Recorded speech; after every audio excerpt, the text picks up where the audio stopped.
Miguel. Buenas noches a todos los participantes y seguidores que nos están viendo por el Facebook del Centro de Estudios Multidisciplinarios Advisor Perú. Hoy tendremos la conferencia magistral del doctor Percy García Cabero, quien es abogado, doctor en Derecho por la Universidad de Navarra en España, profesor del área de Derecho Penal y Procesal Penal en la Universidad de Piura, además de ser cónsul honorario de Alemania en Piura y Tumbes, quien nos hablará sobre el tema denominado la corrupción, represión y prevención. Asimismo, tendremos como panelistas al doctor Howard Varas Arteaga y al doctor Wilfredo Concha. Durante la ponencia, podrán ir formulando sus preguntas en el chat de la presente plataforma en Facebook, los cuales serán leídos al final de la conferencia y contestados por nuestro ponente.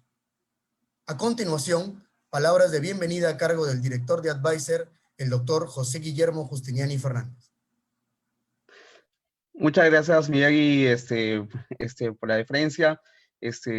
Nada, solamente quería dar la bienvenida a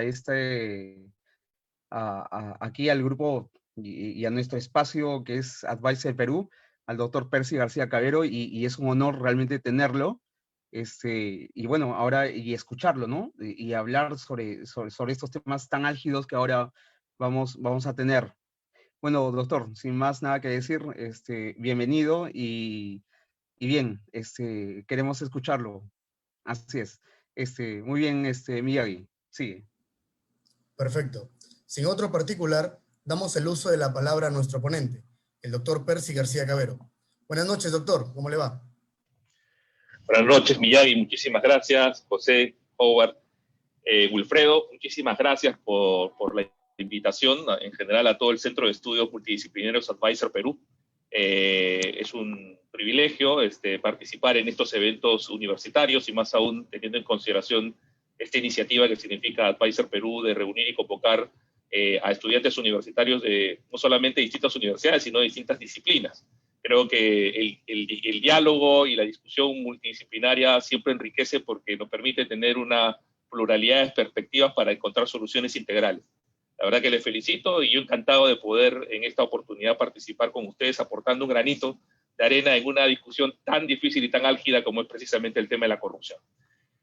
Bueno, pues aprovechando que la tecnología nos ofrece la posibilidad también de utilizar, poder compartir algún PPT, quiero utilizar una proyección para poder graficar las ideas que en esta media hora, y te pido por favor, Miyagi, que seas conmigo bastante riguroso porque siento decirte que el factor tiempo a veces me genera serios problemas, ¿no? A veces uno un poco se enrolla en su discurso y pierde un poco la noción del tiempo. Así que con toda confianza y tranquilidad me puedes interrumpir o hacer una advertencia diciendo le quedan unos cuantos minutos para no extenderme demasiado en perjuicio de todas las personas que están conectadas por Facebook Live. Bueno, la corrupción, y he puesto dos subtítulos, represión y prevención, y lo que evidentemente, fundamentalmente atienden a las consecuencias que normalmente producen en términos de solución del problema. Es decir,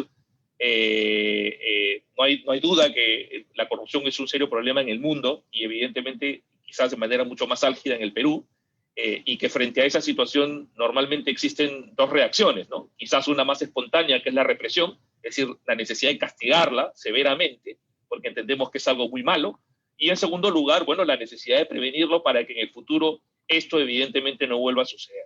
Entonces yo quería en esta media hora, y a partir de eso, bueno, interactuar con los panelistas y sin duda también con el público a través de preguntas. Yo quería en esta primera media hora explicar un poquito para tratar de entender primero qué es la corrupción y a partir de ello explicar cómo se ha ido manejando la represión en el Perú, fundamentalmente frente al problema de la corrupción, y en segundo lugar también trabajar el tema de la prevención, que creo que es uno de los aspectos menos atendidos en esta lucha contra la corrupción. No digo frontal porque parece que es un cliché que ahora mismo ya no suena tan bien. Bueno, pues, ¿qué es la corrupción, ¿no? Todos estamos de acuerdo en decir que la corrupción es algo muy malo, muy reprochable y que merece evidentemente un castigo severo, ¿no? Pero, al punto que, según la última encuesta publicada por Ipsos y El Correo en el año 2020, es decir, hace poco, el 56% de los peruanos entendía que era el principal problema del país, es decir, estamos hablando de más de la mitad, e incluso por encima del 33% que entiende que el coronavirus es el principal problema del Perú. ¿Se podrán ustedes imaginar? Es decir, estamos ahora todos encerrados en este país, las economías están absolutamente impactadas, la gente está muriendo por 2 o 3 cifras diariamente, pero sin embargo para los peruanos la corrupción es un problema mucho más grave que el propio coronavirus.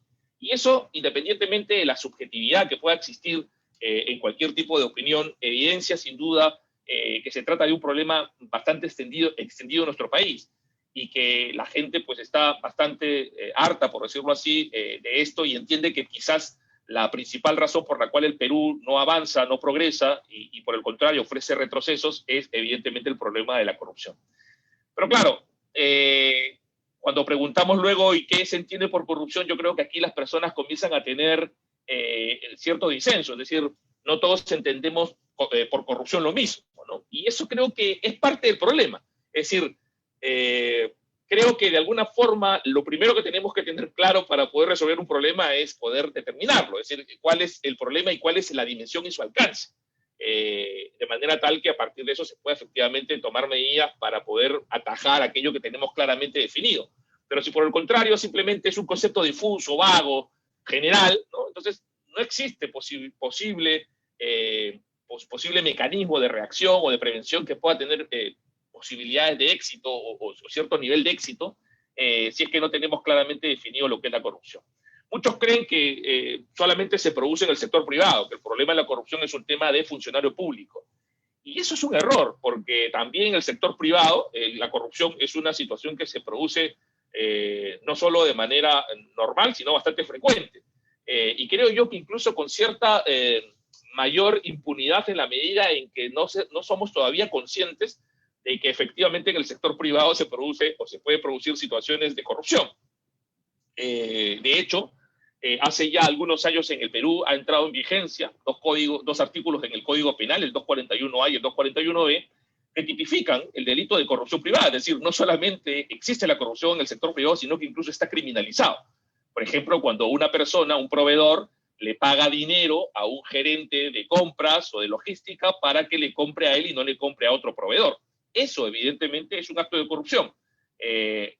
Justamente hace unos días, después de en una sobremesa con mis hijos, que tengo hijos de 3 hijos de edades distintas, desde una niña de 7 pasando por una de 12 y uno ya de 19, y les comentaba que la corrupción era un tema que se producía en el ámbito privado. Entonces la niña intermedia me dice, pero ¿cómo en el ámbito privado? A ver, dime un ejemplo. Digo, por ejemplo, un árbitro de fútbol. Cuando le paga para poder arbitrar a favor de un equipo, entonces eso evidentemente es un acto de corrupción. Y efectivamente es posible, ¿no? Al punto que en España, por ejemplo, hay un delito específicamente para temas de corrupción en el deporte. Entonces, hay que tener claro que no es la corrupción un mal propio de funcionarios públicos improbos, sino que también es un tema en general que puede presentarse perfectamente en el sector privado. Muchos consideran que también la corrupción se limita al pago de una coima, al pago de un soborno, al pago de una cantidad de dinero. Y eso tampoco es tan cierto, porque existen situaciones de tráfico de favores que perfectamente calzan dentro de la lógica de la corrupción. De hecho, el delito de corrupción está vinculado a un concepto que se llama ventaja, y la ventaja puede ser tanto el pago de dinero como también el pago de algún otro tipo de beneficio.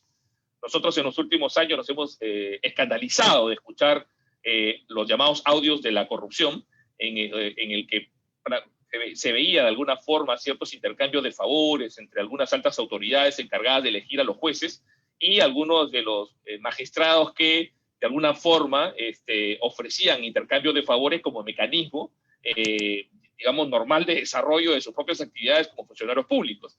No se ofrecía necesariamente el pago de una coima, sino simplemente el pedido de un favor, y evidentemente bajo la condición de que mañana más tarde, cuando el que favoreció pida un favor, también sea debidamente retribuido. Es decir, la corrupción no solamente es el pago de una cantidad de dinero a un funcionario público, sino en general el hipotecar el ejercicio de la función pública a cualquier tipo de favor calza perfectamente dentro de la lógica de la corrupción.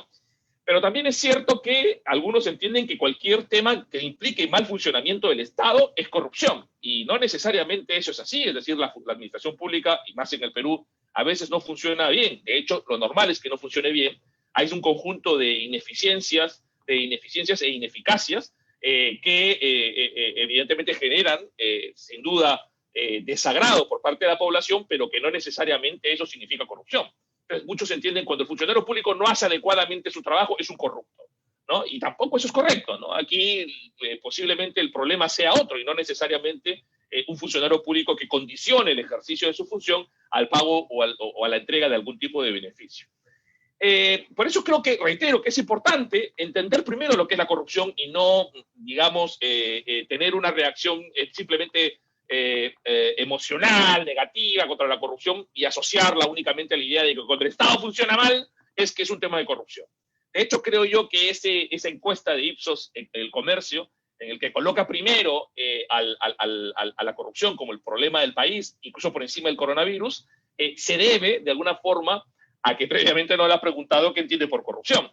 Y estoy seguro que muchos pobladores, para muchos pobladores, la corrupción es un tema de un Estado que no funciona bien, un Estado que no resuelve problemas, un Estado que no llega a todas las personas en el Perú. Entonces, claro, eso sin duda es un problema, pero es un problema mucho más grande que lo que es en sí misma la corrupción. Técnicamente hablando, me suena bastante juvenil, ¿no? Pero en términos, digamos, jurídicos, por decirlo así, corrupción es la obtención de una ventaja a cambio de comprometer una posición de decisión. Eso es lo que caracteriza la corrupción. Es decir, una persona que esté en una determinada posición de decisión y que en principio tiene que decidir en función de un conjunto de criterios. En el caso del funcionario público, sus deberes funcionariales. En el caso, por ejemplo, de un gerente, lo que resulte más beneficioso para la empresa, ¿no? En el caso de un árbitro de fútbol, por ejemplo, el que juegue mejor y respetando las reglas del partido, del deporte correspondiente, ¿no? Entonces, parte de la idea de una persona que tiene una posición de decisión y que existe otra persona que le da una ventaja a esa persona a cambio de que esta persona comprometa su posición de decisión. Entonces, al final la decisión por parte de esta persona que tiene la posición de decisión no se toma en función de los criterios que deben orientar esa decisión, sino por la obtención de un beneficio indebido. Eso es corrupción. Eso es corrupción. Y corrupción tanto la pública como la privada. Ahora, está claro que la corrupción es sutil. La corrupción no se presenta igual digamos, tan manifiestamente, sino que la corrupción pues encuentra las formas de atemperar un poco su percepción, pero que en el fondo siguen siendo también prácticas corruptivas, ¿no? Como por ejemplo la entrega de ventajas inmateriales. Hemos visto hace poco, por ejemplo, el tema de la posible compra de vacunas en el Perú a una determinada firma que se ha hecho a cambio de que se entregue un lote que se ha manejado discrecionalmente por los que estaban en el poder de turno para vacunarse entre ellos mismos, ¿no? O sea, no se ha entregado posiblemente dinero, pero claro, se ha entregado un bien escaso, ¿no? Que implica evidentemente una ventaja importante para las personas que se han podido inocular la vacuna mucho antes que todos los peruanos. El intercambio de favores, como lo comentaba también, es una forma de corrupción, ¿no? O sea, no necesariamente se necesita pagar dinero para estar ante supuestos de corrupción, sino que la corrupción puede perfectamente presentarse con cualquier tipo de ventaja. Gastos operativos, conceptos gastos de facilitamiento, ¿no? De engrase, como se decía, es decir, conceptos que intentan en el fondo encubrir lo que constituye evidentemente el pago de un soborno. Entonces, teniendo un poquito claro lo que es la corrupción, creo que podemos entrar un poquito, ya quizás más en detalle en cómo hay que tratar la corrupción, evidentemente siendo un problema y con la finalidad de poder finalmente eliminarla, ¿no? Es decir, en todo caso, reducirla a ciertos límites tolerables, ¿no? Y claro, la primera reacción frente a la corrupción, dado efectivamente esa asociación tan negativa que tiene para la mayoría de los peruanos, según las últimas encuestas de percepción de la corrupción, la represión es la respuesta más espontánea, más inmediata. Hay que reprimirla, hay que castigarla. Y evidentemente en esa lógica, el instrumento más represivo, el instrumento que más satisface el deseo de sancionar con toda la fuerza la corrupción es el derecho penal. Por eso se recurre fundamentalmente al derecho penal para poder hacer enfrentarse, para poder reprimir, para poder luchar contra el fenómeno de la corrupción. Fundamentalmente la corrupción pública, aunque no exclusivamente, porque como ya les he indicado, existe ya un delito de corrupción privada. Las políticas, sin embargo, del Estado frente a la corrupción se han reducido a esta reacción espontánea o inmediata. Es decir, parecería que la única respuesta razonable que el Estado puede dar frente al fenómeno de la corrupción es la represión penal. Y entonces lo que se ha hecho, como ya hay represión penal, es simplemente ir intensificándola, ¿no? Porque como ya hay un delito de corrupción desde hace tiempo, en los tiempos que los códigos penales, en general, lo que se ha hecho es tratar de intensificar aún más esta respuesta punitiva. Y claro, cada vez que hay problemas de corrupción, cada vez que el tema de la corrupción está en la mesa de discusión, etcétera, etcétera, pues los políticos se inventan algo más que falta para poder intensificar mucho más la represión, ¿no? Por ponerles ejemplos de cómo ha ido evolucionando esta intensificación de la represión en el Perú. Claro, ya efectivamente existían delitos como el cohecho pasivo que sancionaban los actos de corrupción. Pero claro, eso resultaba insuficiente. ¿Y qué se hizo como una de las primeras medidas para poder optimizar esa persecución penal? Vamos a crear órganos de persecución especializados. Y así el Poder Judicial ha creado un subsistema especializado, que es el subsistema de corrupción de funcionarios públicos, en el que existen jueces que se llaman anticorrupción. A mí no me gusta esa denominación porque un juez no es anticorrupción, un juez es un juez. El anticorrupción podrá ser el fiscal, pero el juez es siempre juez. Pero bueno, se les llama jueces anticorrupción. Hay un sistema de jueces especializados en temas anticorrupción que se encargan de resolver estos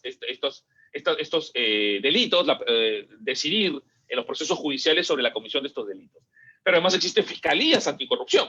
Y no solamente eso, sino que existen ciertos ámbitos de la corrupción que han generado la necesidad de establecer fiscalías especializadas. Por ejemplo, toda la corrupción que tiene que ver con las empresas Lava Jato, con las empresas brasileras, con las constructoras brasileras, se ven a través de un equipo especial, ¿no? Que es el que comanda el fiscal Rafael Vela.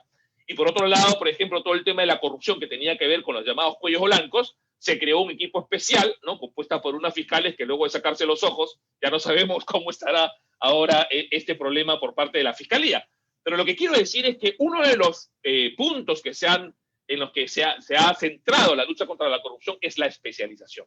E incluso por parte del Estado se han creado procuradores especializados en temas anticorrupción, e incluso también procuradores ad hoc que se ocupan de determinados supuestos de corrupción, como por ejemplo la procuradora ad hoc y los procuradores ad hoc en el caso de Lava Jato. Entonces, claro, tenemos como primera respuesta una especialización de la persecución, de forma tal que los jueces, los fiscales, los procuradores estén especializados única y exclusivamente en los delitos de corrupción de funcionarios públicos, y evidentemente eso significa un trabajo mucho más óptimo, con mucho mejores resultados, ¿no? En la persecución de estos delitos. Pero además, por ejemplo, se han incrementado notoriamente las prisiones preventivas, ¿no? De hecho, es una noticia que no sé si estará confirmada, pero la he visto en Twitter, que ya han pedido 18 meses de prisión preventiva para el expresidente Martín Vizcarra. Para algunos esto posiblemente tardó demasiado, pero el hecho es que está claro que la prisión preventiva es un mecanismo que lo que busca es generar represión. Es decir, la prisión preventiva hace mucho tiempo se está dejando de utilizar como una medida cautelar para poder asegurar el cumplimiento de los fines del proceso, para constituirse más bien en una especie de respuesta primaria o inmediata frente a supuestos de corrupción, y con ello atajar un poquito la desazón y la molestia popular en relación a determinados actos de corrupción que se han evidenciado en el ámbito público. Y eso evidentemente se suma una presión mediática, porque los medios de comunicación empiezan de alguna forma, a través de sus programas, de sus enfoques, de las opiniones de los periodistas, que no necesariamente son las mejores informadas en términos jurídicos, empiezan a generar una especie de fuerza de opinión ante la cual finalmente el juez no puede enfrentarse, y termina finalmente cediendo y dando prisiones preventivas, más por presión mediática que por efectivamente cumplimiento de los requisitos legalmente establecidos. Y eso es un problema, ¿no? Eso es un problema porque termina generándose el abuso de un mecanismo que está creado con una finalidad específica, que es para el aseguramiento excepcionalmente necesario de un mecanismo de privación de la libertad antes de la obtención de una sentencia. Entonces, eso evidentemente también implica, ese uso de la prisión preventiva con fines más bien de represión inmediata, constituye evidentemente una deformación que va en la línea de intensificar la represión contra los delitos de corrupción. Las penas de privativas de libertad en estos casos van hasta los 15 años. que evidentemente son penas que prácticamente están en el mismo nivel que las penas de homicidio. Es decir, hoy en el Perú cometer corrupción puede significar en términos punitivos una pena mayor que la de matar a una persona, ¿no? Matar dolosamente a una persona. Lo que por lo menos genera también un cierto cuestionamiento en términos de decir, oye, no estaremos en esta lógica de represión, de lucha contra la corrupción, exagerando la pena y generando penas desproporcionadas, porque estamos finalmente teniendo delitos que tienen unas penas descomunales que están incluso por encima de los delitos contra la vida, el cuerpo y la salud. La muerte civil, ¿no? Es decir, aquello que se establece como que es la resocialización, como un principio constitucional, bueno, se tira de lado y se dice, aquí no, el que es un corrupto nunca más va a poder tener posibilidad de integrarse en el Estado a través de una muerte civil, que se dio en la época de Pedro Pablo Kuczynski, cuando estaba absolutamente agobiado con todo el tema de su participación cuando fue ministro de Toledo por todo el tema de Westfield y de su empresa que prestaba servicio de estructuración financiera. Bueno, cuando estaba en todo ese momento político de efervescencia, claro, quiso dar un gesto de lucha contra la corrupción y, bueno, sacó esta ley de la muerte civil en la línea de eliminar cualquier posibilidad de que aquel que se encuentre condenado por delitos de corrupción no puede. Y eso mismo se ha seguido ahora desarrollando, porque ahora incluso se ha modificado la Constitución por el actual Congreso en el sentido de que aquellas personas que son condenadas ya en primera instancia ya no pueden acceder a cargos públicos, ¿no? Claro, hasta el punto que creo yo de generar cierta situación de conflicto con el llamado principio de presunción de inocencia. Y lo peor de todo es que, claro, cuando uno dice estas cosas que son ciertas, muchas veces creen que uno estaría con eso de acuerdo con la corrupción. Porque, no, si tú no estás a favor de toda medida que implique intensificar la lucha contra la corrupción, entonces significa que estás a favor de ella. O sea, si no estás a favor de toda esta lucha contra la corrupción, estás a favor de la impunidad o de la mano suave, ¿no?, frente al tema de la corrupción.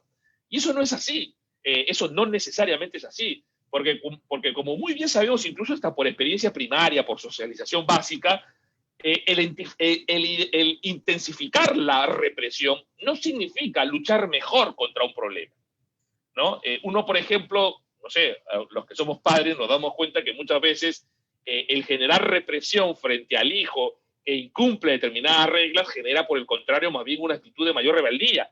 Y esto, evidentemente, no termina de solucionar el problema y lo único que genera es un mayor conflicto interno y posiblemente unas reacciones desproporcionadas que mañana más tarde pueden traer consecuencias, digamos, indeseables en la propia relación dentro de la familia. Entonces, uno tiene que saber que el derecho penal es como un sable de samurái muy filudo, capaz de poder cortar un brazo al menor golpe, al menor movimiento, y por lo tanto tiene que tener mucho cuidado en su uso. Porque no estamos hablando, ¿no? Claro, se dice muy fácil, 15 años, ¿no? Pero basta con que uno esté un par de semanitas en prisión para que se dé cuenta que esa consecuencia es una consecuencia que impacta en la vida de una persona por siempre y de su familia. Entonces, creo que tenemos que tener mucho cuidado, es decir, no podemos tratar de matar moscas a cañonazos, porque eso nos va a llevar a la desproporción y siempre la desproporción termina castigando y afectando más de lo necesario e incluso también a terceras personas que no necesariamente están involucradas en esos hechos que se persiguen. Se han creado nuevos delitos como el enriquecimiento ilícito, en el que se invierte la carga de la prueba y se le dice al funcionario público que tiene que probar el origen ilícito de su patrimonio, el delito de lavado de activos, ¿no?, que ha generado todo un boom que se utiliza fundamentalmente por todo el tema de los financiamientos de campaña, ¿no? Es decir, el delito de lavado de activos, que está pensado para organizaciones criminales y que están lavando activos, se utiliza ahora para procesar y pedir 30 años, como el caso de Keiko Fujimori, a una persona por haber recibido fondos de campaña de una determinada empresa constructora. Y claro, eso genera sin duda desproporciones, porque si Keiko Fujimori hubiese matado a Mark, pues seguramente la fiscalía le pediría 15 años, ¿no? Y por estos supuestos actos de lavado, que resulta discutible incluso en el propio ámbito jurídico, le están pidiendo 30 años. Y claro, todo se asocia al tema de esto es corrupción, porque en el fondo ese dinero Odebrecht lo estaba dando con la finalidad de que si Keiko llega a ser gobierno, pues de alguna forma ya tenga un paso adelante en las posibles concesiones o para ser beneficiada en posibles obras de gran envergadura, obras constructivas de gran envergadura en caso de que efectivamente llegue al gobierno. Se ha generado, por ejemplo, la imprescriptibilidad de los delitos. Los delitos de corrupción no prescriben. Si una persona mata a otro, eso prescribe. Pero si una persona Si un policía recibe 10 soles, eso no prescribe nunca, ¿no? Y claro, incluso, reitero, hay ahora mismo un proyecto de ley que señala que hay que castigar con cadena perpetua la corrupción. Entonces, claro, si nosotros estamos con el concepto empático de corrupción, en el sentido de decir, esto es malo, esto es pésimo, esto es lo peor, incluso por encima del coronavirus, está claro que todo esto nos parecerá no solamente bueno, sino que insuficiente. Querremos mucho más, querremos ahora, después de la cadena perpetua vendrá la pena de muerte, y después de la pena de muerte vendrá pasearlo públicamente, golpeándolo con latigazos por toda la calle, en la plaza de armas, y luego lo ejecutamos, ¿no? Porque iremos cada vez como sociedad perdiendo la civilidad y convirtiéndonos en una especie de horda absolutamente indignada con aquello que pueda significar corrupción. Ojo, no estoy, y eso que quede muy claro, no estoy a favor de la corrupción. O sea, es más, la reprocho con la misma intensidad que la reprocha cualquier persona razonable. Pero lo que, sin embargo, tenemos que evaluar es si que queremos una lucha eficaz realmente contra la corrupción. La intensificación de la represión no es la solución, sino que en todo caso lo que genera esa intensificación son desproporciones y en todo caso también incluso afectaciones a terceros que no necesariamente están involucrados en el problema. Y eso hay que tener mucho cuidado, porque reitero, el derecho penal es la última ratio, el derecho penal es el mecanismo más duro con el que cuenta una sociedad y por eso tenemos que manejarlo con sumo cuidado. ¿Hay que perseguir a los corruptos? Sin duda. ¿Hay que castigarlos? Sin duda. Pero la mejor forma de poder demostrar una lucha frontal contra la corrupción es siendo justos en la respuesta contra la corrupción y no siendo hepáticos y no siendo emocionales en la respuesta contra la corrupción. Fíjense, es más, las estadísticas y las encuestas y los trabajos de determinación de la corrupción establecen como consecuencia lógica que todas estas medidas que se han tomado, que hemos visto que son muchísimas y siguen dándose más, porque viene ahora la cadena perpetua, etcétera, etcétera, no han generado ningún efecto preventivo. Es decir, no han generado una reducción de la corrupción. La corrupción sigue incrementándose año a año y por lo tanto siendo el peor problema del país, ¿no? Es decir, por lo tanto estamos gastando, digamos, pólvora en gallinazos, por decirlo así de alguna forma. Es decir, estamos castigando, metiendo preso años, la vida entera a unas personas y la corrupción sigue creciendo. Porque metemos preso a uno y salen 5, salen 6, salen 10. Porque el problema no es la represión, sino el problema, evidentemente, como lo veremos más adelante, es la prevención. Fíjense, de acuerdo a las estadísticas del Registro Nacional de Condenas del Poder Judicial, en el 2010 se registraron 1.227 condenas por corrupción. En 5 años después, ya aplicándose toda esta política de intensificación de la represión de la corrupción, los casos pasaron a ser 1.836. Es decir, en vez de reducirse la corrupción, se incrementó. De acuerdo al informe de Defensoría del Pueblo sobre personas recluidas por condenas por delitos de corrupción, en el 2015 las personas efectivamente recluidas con condenas eran 439. En el 2016, 496. Y en el 2017, 543. Es decir, cada vez más corruptos, cada vez aparecían más corruptos. Y en el 2019, Transparencia Internacional estableció que Perú es el tercer país que se percibe como el más corrupto en América Latina. Nos gana solo Venezuela y México. Entonces, claro, uno dice, oye, si nosotros tenemos un estatuto de represión tan fuerte, tan intenso, ¿no?, como el que acabo yo de mencionar, ¿cómo es posible que las cifras terminen mostrándonos no reducción, sino incremento?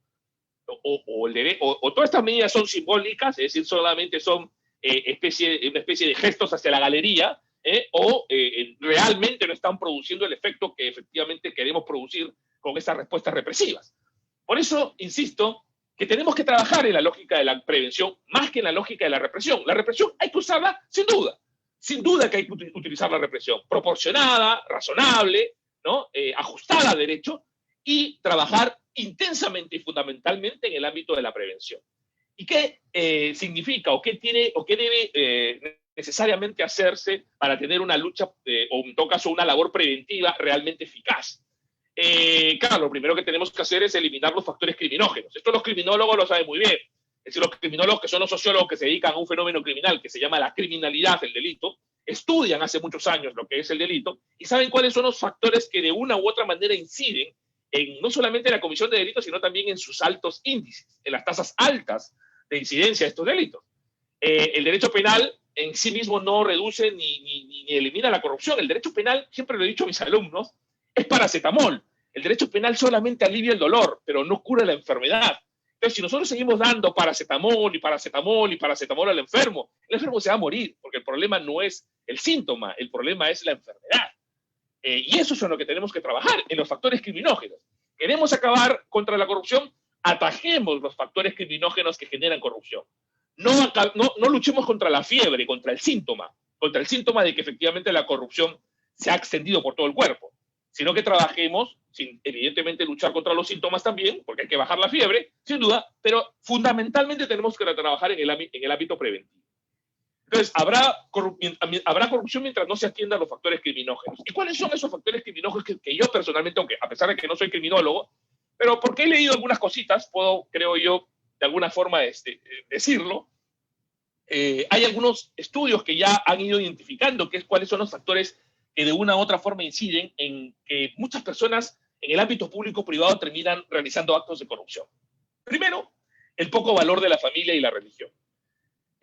Cada vez la familia, como un lugar en el que una persona va asumiendo los valores básicos y primarios, está siendo petardeada, y pasamos de una sociedad constituida sobre la base de la familia, es decir, como célula esencial, básica de la sociedad, la familia, y la estamos sustituyendo por el individuo. Es decir, ya no es la familia aquello que el Estado fomenta, sino el individuo, las personas individuales. Y claro, cuando una persona es individuo, entonces lo único que hace es aprender valores un poco de lo que él entiende o entra en contacto, a diferencia de la familia, que desde un primer momento tiene un conjunto de valores que va progresivamente introduciendo en la socialización más básica de los niños. Y la religión, que no quiero decir que hay que ser religiosos, ni mucho menos, ¿no? Lo que quiero decir es que la religión cumple un rol social. No lo estoy pensando yo en el tema trascendente, no estoy pensando yo en el tema de la relación de una persona con Dios, no, estoy pensando en la religión como un mecanismo que genera un conjunto de pautas éticas o pautas morales que resultan convenientes para el desarrollo de las personas, y evidentemente que elimina a la corrupción como una forma lógica o normal de desarrollo de una persona. Y es que a la par de ir eliminando la corrupción, la religión del Estado... ¿Sí? Me quedan 5 minutos, por favor. Ok, voy a acelerar un poco voy a apretar el acelerador. A la par de esos... de ir eliminando la religión, pues no se ha ido encontrando equivalentes funcionales que permitan cubrir el déficit que cada vez es mayor de la falta de formación religiosa. Eso efectivamente hay que trabajarlo. O sea, como sociedad tenemos que darnos cuenta que si ya no hay religión, por X razones sociológicas, tenemos que trabajar con un sucedáneo funcional que permita cumplir esa labor de ir generando valores básicos en los ciudadanos, valores cívicos que permitan una convivencia pacífica sin corrupción. La educación técnica en lugar de la cívica, eso es evidente. Ahora a los colegios les importa más la enseñanza técnica, el que hable idiomas, el que sepa más matemáticas, y la parte cívica, la parte de valores, pues cada vez está, digamos, menos valorada, está vista como un trabajo que quizás no sea tan importante cuando lo es. Cuando lo es en la educación de los colegios es cuando uno aprende, evidentemente, los valores más básicos. La idea de éxito asociado a la obtención de mayor riqueza, eso es evidente, ¿no? Quien es más feliz, quien es más exitoso es aquel que tiene mayor riqueza. No es aquella persona que realiza algo por el cual se siente satisfecho, o no es que termina favoreciendo o contribuyendo a la sociedad. No, el que tiene plata es el exitoso. El carácter sistémico de la corrupción evidentemente termina siendo un tema general, y es lógico que aquel que se mantiene ajeno a la corrupción termina siendo excluido del sistema. Por lo tanto, la única manera de poder pervivir en el sistema es entrando en el sistema corrupto, y por lo tanto contagiándose de ese carácter sistémico de la corrupción. La maximización de beneficios por parte de las empresas, la falta de ética de los negocios, la no implementación del sistema de cumplimientos normativos anticorrupción, y el manejo político, evidentemente, de la administración pública, que es quizás el foco más importante de corrupción, ¿no? Es decir, el uso político de la administración pública. Lo que tenemos que hacer, identificados estos factores criminógenos, es prevenirlo, generando políticas de mediano, corto y largo plazo que permitan eliminar estos factores criminógenos. Por poner algunas ideas sueltas, creación de una escuela de funcionarios públicos, fundamental, porque la única forma de ir inoculándoles ética a los funcionarios públicos es prepararlos no solamente para la función específica que van a desarrollar, sino también para ir desarrollándole una mística, o en todo caso, una forma de ver las cosas con ética. El gran éxito que, por ejemplo, tienen los carabineros, a pesar de que en los últimos tiempos se ha cuestionado con un escándalo de corrupción, pero durante mucho tiempo los carabineros chilenos fueron vistos y siguen siendo vistos como personas muy éticas, porque en la mística de su formación policial está, sin duda, el ser personas correctas, honestas, éticas, al margen de la corrupción. Y eso es algo fundamental en el desarrollo. Y eso solo se consigue en una escuela de funcionarios públicos, que además eliminaría estos cargos de confianza que en el fondo no son más que monedas de cambio, que son mecanismos de tráfico de favores, que se utilizan por los gobiernos de turno para poder ir metiendo a toda la plana de amigos o personas que apoyaron en determinado momento la postulación de una persona a algún tipo de cargo por elección popular. La eliminación de la interinidad de la función pública. Señores, estamos llenos de fiscales y jueces provisionales. Entonces, ¿qué podemos entender, qué podemos esperar de un juez o de un fiscal que está durante un determinado tiempo como juez o como fiscal? Muchas veces, y eso es lamentable, corrupción, porque rentabilizan el tiempo que les queda, como saben que no van a hacer porque va a venir un titular y les va a quitar la plaza, intentan rentabilizarlo en la comisión de delitos. No digo que los provisionales lo sean, hay muchos provisionales que son grandes profesionales, pero son personas que por lo menos desde el punto de vista de la ubicación y de la posición en la que se encuentran dentro de la administración pública tienen mayor tentación de poder caer en situaciones de corrupción. La transparencia y la información en el ejercicio de la función pública, esto es un tema fundamental, ¿no? Es decir, algo que lamentablemente no puedo vivir con el tema de Richard Swing, ahora con el tema de Sagasti, la ministra Tete, es decir, la información pública se oculta. ¿Dónde está la segunda lista del vacuna Gates? No existe. Entonces, claramente esa falta de manejo genera problemas de corrupción. Entonces hay que trabajar mucho más en la transparencia de la información, qué es lo que se hace, cómo se hace, cuándo se reúnen, de qué se reúnen, qué es lo que tratan, cuál es el acta en el que efectivamente se plasma lo que se ha discutido, el pago de remuneraciones dignas, que también es un tema fundamental para sobre todo la corrupción baja, o sea, policías, secretarios judiciales, que tienen sueldos tan básicos que tienen que nivelar su canasta familiar, y muchas veces la corrupción es lamentablemente la única alternativa que tienen para poder conseguir esa nivelación. Los deberes de declaración patrimonial, la implementación de sistemas de cumplimiento normativo en instituciones públicas o privadas. Simplemente para concluir, como ustedes pueden ver, y con esto ya me someto a los panelistas y a cualquier tipo de pregunta, tenemos que saber qué es la corrupción para poder luchar contra ella. Tenemos que renunciar a la represión como único mecanismo de lucha efectivo contra la corrupción y tenemos que empezar a trabajar en la prevención. Si no trabajamos en la prevención, identificando los factores criminógenos y luchando a través de políticas de mediano, corto y largo plazo contra la corrupción, vamos a seguir teniendo exactamente el mismo puesto en el que estamos hoy. Estamos en el puesto 94 de 180 economías en el índice de percepción de la corrupción de Transparencia Internacional. Es decir, Perú tiene de 0, que es el país muy corrupto, a 100, que es el país libre de corrupción, Perú tiene 38 puntos. Es decir, estamos muy por debajo de la mitad en temas de corrupción, o sea, es un país mucho más cercano al muy corrupto que al cero corrupción. Y tenemos evidentemente que revertir eso. No sé si con eso resolveremos el problema del país o no, no sé, puede que sí, o en todo caso parcialmente, pero definitivamente no podemos seguir viviendo en una sociedad en la que la corrupción campea y en el que evidentemente las cosas se hacen usadas por los beneficios que pueden recibir unos u otras personas. No tengo más que decir, tengo mucho que decirles, pero no quiero tampoco aprovechar y excederme del plazo, el tiempo asignado, así que lo dejo con Miyagi para que pueda dar paso a los panelistas y poder responder a cualquier tipo de pregunta que tengan a bien formular. Gracias, doctor. Siempre falta tiempo para escucharlo. Muchas gracias por su presentación. A continuación, daremos el uso de la palabra a nuestros panelistas. En primer lugar, el doctor Howard Varas. Adelante, por favor. Gracias Miyagi. Gracias, doctor García Cabero. Muy ilustrativa su ponencia, que nos produce de pronto bastante reflexión, ¿no?, al respecto. Y creo que esto es así, doctor, porque, bueno, nos encontramos en una coyuntura, ¿no?, sobre política, donde sobre el tapete está el tema justamente de la corrupción, ¿no? El discurso político actualmente, digamos, tiene un punto estelar, ¿no?, la corrupción. Creo que todos los candidatos hablan de este tema, ya sea para bien o para mal, o como parte de sus estrategias políticas a la hora de comunicarse con la población, ¿no? Pero también es cierto, me parece a mí, que la sociedad, la población en su conjunto, tiene una percepción, digamos, en el sentido de que ve al país profundamente afectado por la corrupción, por los últimos casos que se han visto, digamos, en la prensa y en los procesos judiciales mediáticos, ¿no?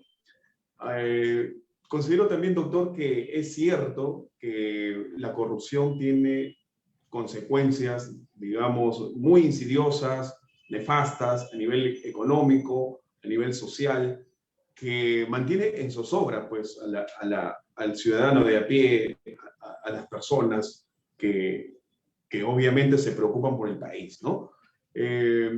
Y también me parece muy interesante, doctor, porque usted identifica dos factores criminógenos que podrían explicar este fenómeno, ¿no? Que es la corrupción, que son justamente la familia y los valores religiosos, ¿no? En ese sentido yo también lo suscribo. Y bueno, acá va más o menos mi pregunta. Doctor, en los últimos tiempos han aparecido libros que tratan el tema, ¿no? Desde una óptica histórica e incluso hasta periodística, ¿no? Y me refiero, por ejemplo, al libro Historia de la corrupción, ¿no? Creo que por primera vez se analiza la corrupción desde un punto de vista científico, histórico, ¿no? Y, bueno, recientemente hemos visto, pues, un libro que está proliferando incluso por muchas redes sociales, que es el libro El perfil del lagarto, que habla justamente del perfil del expresidente Vizcarra, ¿no? De alguna manera están conectados con el tema. En ese sentido, doctor, yo quería preguntarle, estos libros, esta clase de libros, y no solamente son los únicos, hay más, ¿no? Han aparecido libros sobre perfiles políticos, desentrañando, investigando a ver si es que hay un gen de corrupción al respecto, ¿no? Yo quería preguntarle, doctor, ¿usted considera que estas manifestaciones, estas publicaciones, también pueden servir para prevenir el fenómeno de la corrupción? Porque de pronto apuntan al grano, ¿no? ¿Qué le parece, doctor? No sé si responder ahora o esperar a que después de Wilfredo, no sé cuál es la regla, Miyagi, tú me indicas. Sí, doctor.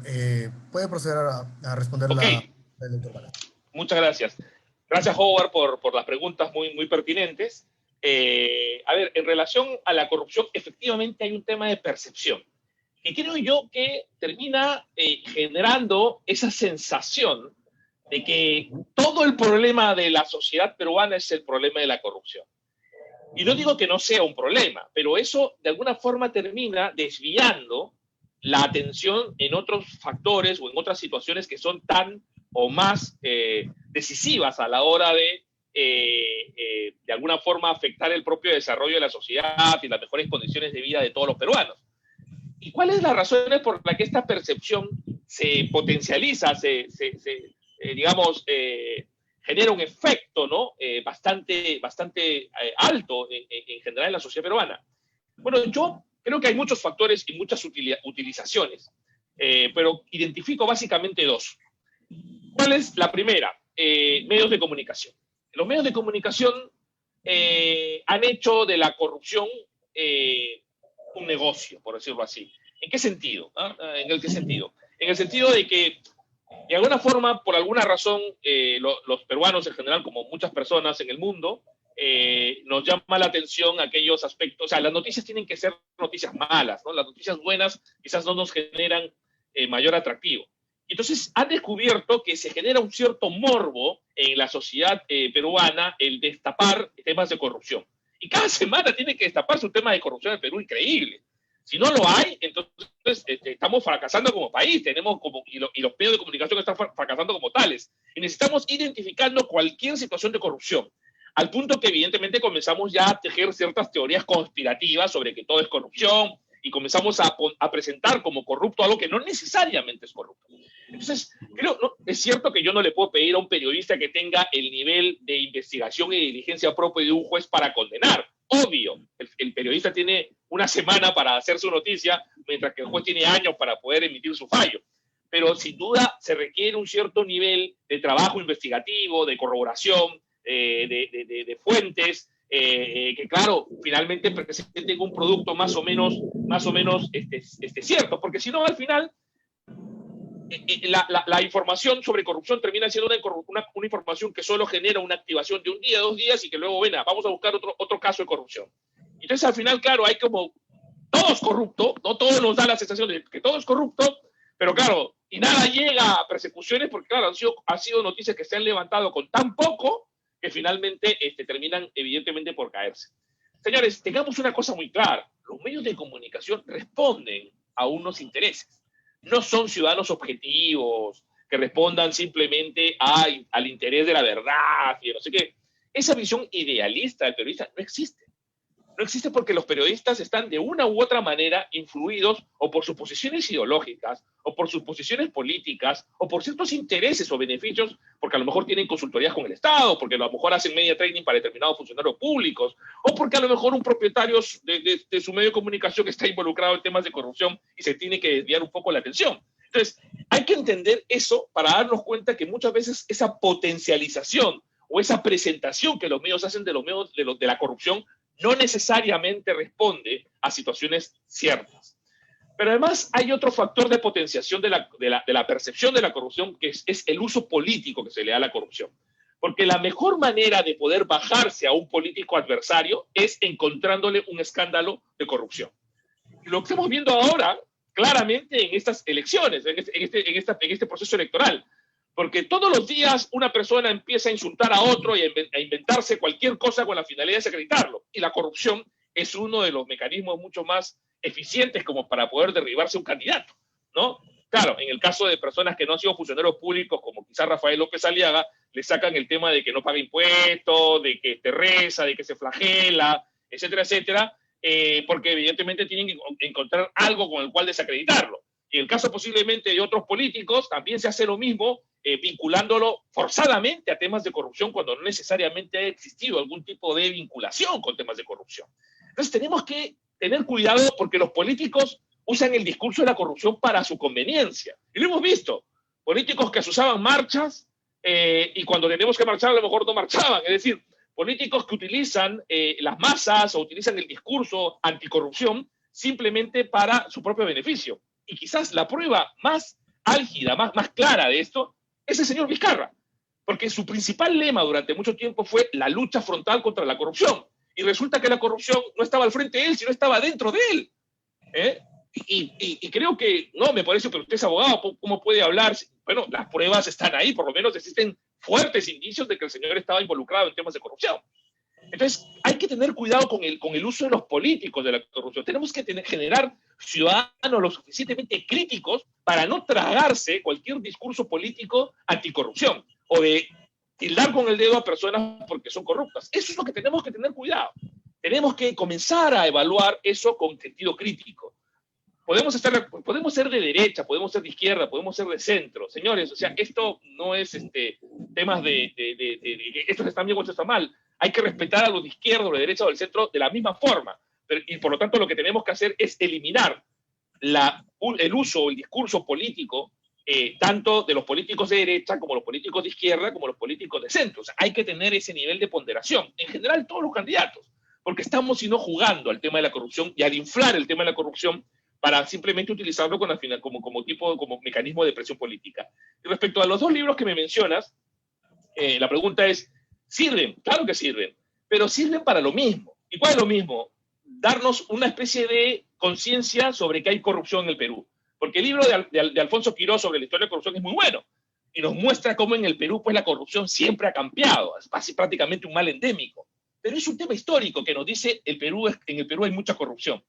Y en el caso del perfil de Lagarto, sin duda, con un tinte periodístico, nos plantea un tema de decir, hemos tenido un presidente mitómano, un presidente que se pintaba como el adalí de la lucha anticorrupción cuando finalmente lo que hacía era proteger sus propios intereses, ¿no?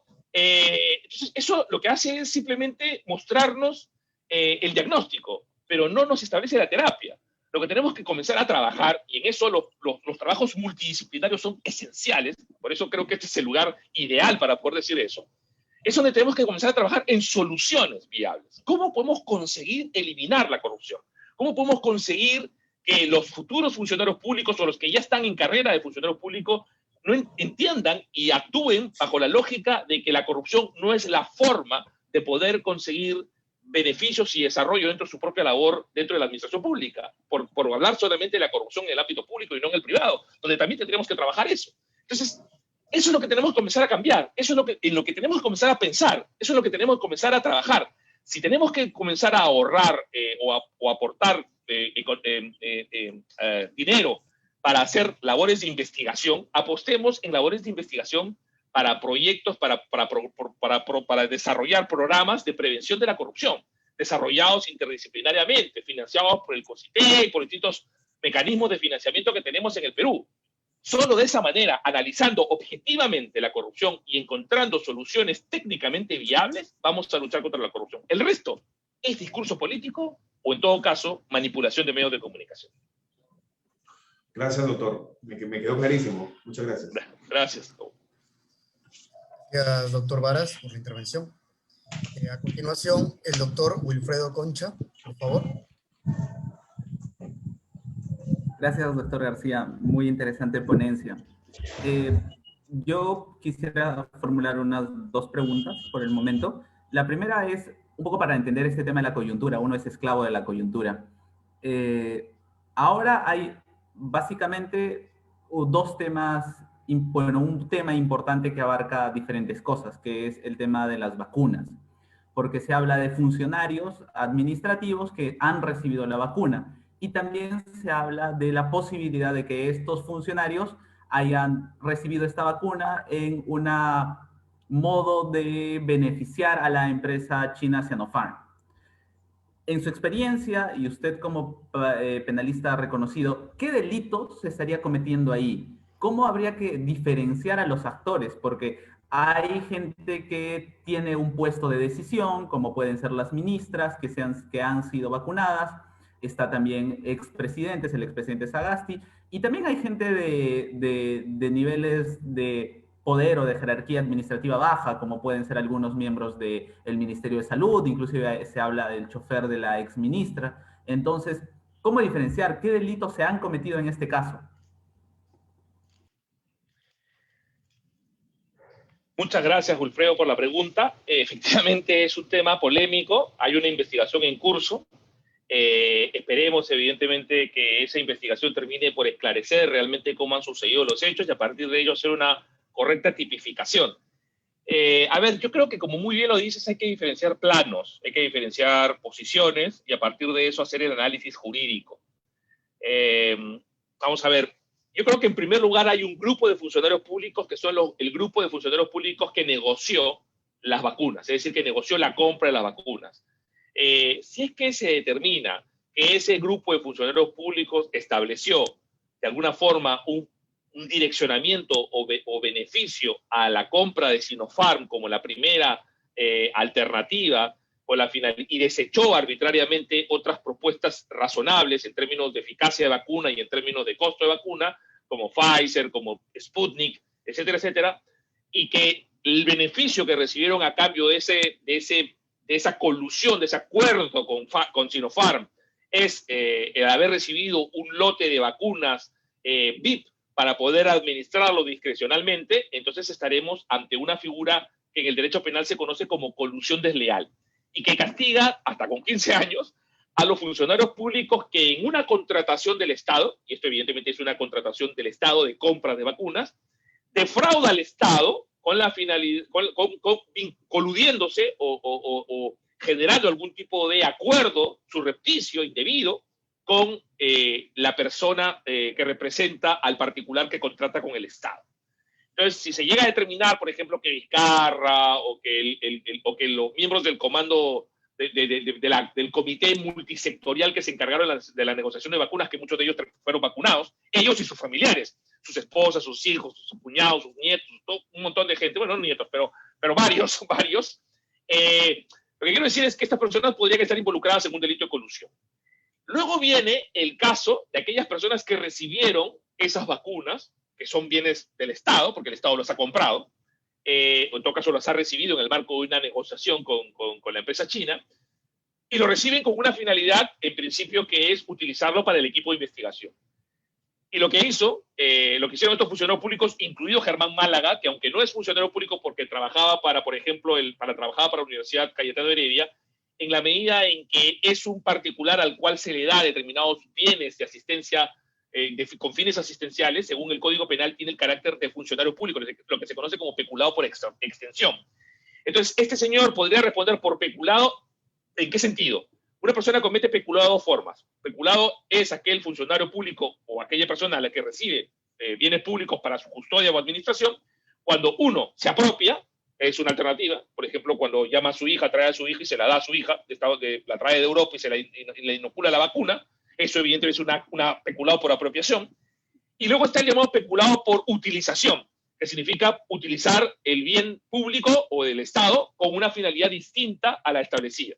Entonces, cuando Germán Málaga le da al presidente de la República, al expresidente de la República Vizcarra, a la ministra tal o a la ministra cual, o al viceministro, o al dueño del Chifa, o al dueño del laboratorio, a mi primo, a mi hermano, al chofer, al amigo, etcétera, etcétera, está desviando ese bien del Estado a un fin distinto. Y eso se conoce como peculado por utilización.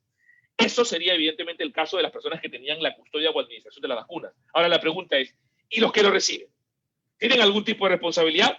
Bueno, aquí habría que determinar si lo reciben sabiendo o no sabiendo, porque aquel que no sabe, o sea, que simplemente cree que efectivamente hay un lote de vacunas libres y que es posible tal, ahí podríamos decir que hay una situación de error.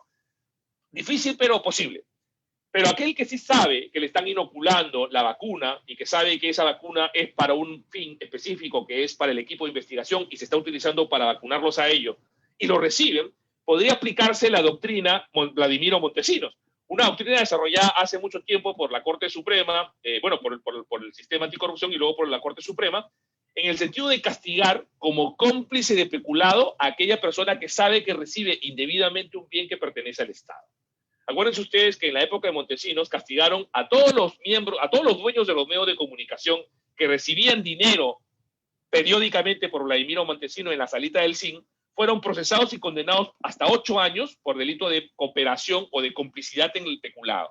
Entonces, esa misma lógica podría utilizarse actualmente en el sentido de decir que esas personas que recibieron las vacunas sabían que estaban recibiendo un bien, indebidamente un bien del Estado. Y al haber aceptado o recibido ese bien, están contribuyendo, siendo cómplices del delito de peculado, con lo cual podrían procesarse y condenarse hasta por 8 años, si aplicamos la doctrina Vladimiro Montesinos. Y claro, ¿qué sucedería ahora con el último tema, ¿no? Que es que Sagasti autorizó la vacunación de la ministra Astete, ¿no? Claro, ahí podríamos discutir claramente algún tema de responsabilidad en comisión por omisión. Es decir, los funcionarios públicos no solamente cometen un delito de peculado cuando ellos mismos son los que disponen de los bienes indebidamente, sino también cuando, siéndole a un funcionario público conocido de que se está haciendo una disposición indebida de un bien, no hace absolutamente nada para evitarlo. Esa es una responsabilidad en comisión por omisión. Entonces, estamos ante un escenario en el que se van a generar un conjunto de variables, de múltiples variables, que pueden generar, reitero, distintas responsabilidades penales. Es quizás muy temprano para poder hablar ya en términos definitivos. Eso finalmente las investigaciones lo irán progresivamente determinando. Pero creo que sin duda estamos ante casos que tienen aristas penales relativamente claras. Doctor, usted es un académico y también es un abogado litigante. En estos últimos años, desde las revelaciones del caso Lava Jato, se viene hablando de una politización de la justicia, de que la justicia se está politizando y que, para poner un ejemplo, en casos que involucran políticos se terminan dando penas o prisiones preventivas mayores que a los casos de crimen organizado. Ha habido unos estudios sobre el tema. ¿Qué opinas sobre este tema? ¿Hay una politización de la justicia? Y complementaria a esta pregunta es, ¿cuál es el rol del Ministerio Público? Porque se ve un Ministerio Público que demora las investigaciones, que parece a ojo de la mayoría que la sentencia o lo importante que quieren ver es la prisión preventiva, todos quieren ver al político de turno enmarrocado. ¿Cuál es esta sensación desde su perspectiva académica y de litigante? Claro, muchas gracias. La pregunta es un poco esquizofrénica porque es difícil hablar como académico y como litigante a la vez. Voy a tratar de dividir mis personalidades para tratar de responderlo porque efectivamente, académicamente está claro que muchas de las decisiones que se han dado resultan discutibles académicamente. la propia tipificación que se hacen de ciertos delitos, el propio hecho de lavado de activos, por ejemplo, de aportes de campaña que no estaban criminalizados, las propias decisiones sobre prisiones preventivas, los propios conceptos de arraigo, de peligro de fuga, obstaculización. Creo que hay muchos trabajos valiosos que se han hecho, incluso hasta por propios magistrados, lo cual es muy bueno, en el que se analiza críticamente todas estas cosas. Y de hecho, si uno analiza o lee el acuerdo plenario 1 de 2019 emitido por la Corte Suprema sobre prisión preventiva, se da cuenta que la Corte Suprema lo que está diciéndole a todos los jueces es, oiga, la prisión preventiva es algo excepcionalísimo. La prisión preventiva hay que utilizarlo, pero como último recurso. No podemos utilizarlo como una cuestión del pan de cada día, ¿no? Y eso es un poquito también lo que yo veo en la sociedad, ¿no? La sociedad, cuando se trata de prisión preventiva para tu político, ahí sí el Estado es inquisitivo, perseguidor, excesivo, el abuso de la prisión preventiva. Pero cuando la prisión preventiva es para tu enemigo político, ahí todos aplaudimos y decimos qué bueno que es el fiscal, qué bueno que es el juez, etcétera, etcétera. Entonces, tenemos que tener la capacidad crítica de ver lo malo, tanto cuando es de nuestro político preferido o cuando es del político al que le tenemos hambre, o le tenemos cólera, o le tenemos simpatía. Entonces, tenemos que por lo menos generarnos esa especie de velo de la ignorancia del que hablaba Rawls, que es un jurista muy famoso, en el sentido de que cuando imitamos un juicio tratemos de por lo menos evitar que nuestros condicionamientos personales, políticos, ideológicos, religiosos, condicionen el análisis objetivo, ¿no? Entonces, eso es lo que tenemos que tener claro, ¿no? Tenemos que no funcionar en atención de que algo es bueno cuando perjudica esto o cuando beneficia a esto. Entonces, eso al final es caer en el juego, y eso es lo que tenemos que comenzar, ya como ciudadanos, no lo digo como académicos, sino como ciudadanos tenemos que, evidentemente, trabajar. Ahora, hay una politización de la justicia. Claro, habría que definir qué es politización. Ahora, si entendemos que politización significa que los jueces están haciendo política, yo diría que no, ¿no? Yo diría que los jueces no están haciendo política. O sea, no es que los jueces de pronto están actuando políticamente, o los jueces están encarnetados en determinado político, o quieren favorecer a tal o cual político. Yo diría que no, yo diría que no es así. Yo lo que sí creo es que hay una mediatización de la justicia. Y como los medios responden a intereses propios, entonces esa mediatización de la justicia finalmente termina favoreciendo esos intereses propios. ¿Me explico? ¿Qué quiere decir esto? Quiere decir que cuando un caso que lleva la fiscalía quiere obtener un resultado, ¿qué es lo que hace la fiscalía? La fiscalía filtra los medios de comunicación. Filtra los medios de comunicación, las declaraciones de colaboradores eficaces, pero filtra lo que le conviene, es decir, aquello que resulta escandaloso. No filtra todo, porque si filtra todo también saldrán las cosas que no favorecen su tesis. Y entonces empieza luego las entrevistas, la discusión, y empiezan a ir generando en los medios de comunicación que tienen el interés, claro está, de determinados escándalos políticos o vinculados a políticos, tratarlos especialmente, empieza a cobrar una fuerza mediática tremenda. Y esa fuerza mediática luego pesa como una espada de Damocles sobre el juez que tiene que decidir el pedido de prisión preventiva o finalmente cualquier decisión que pida el fiscal.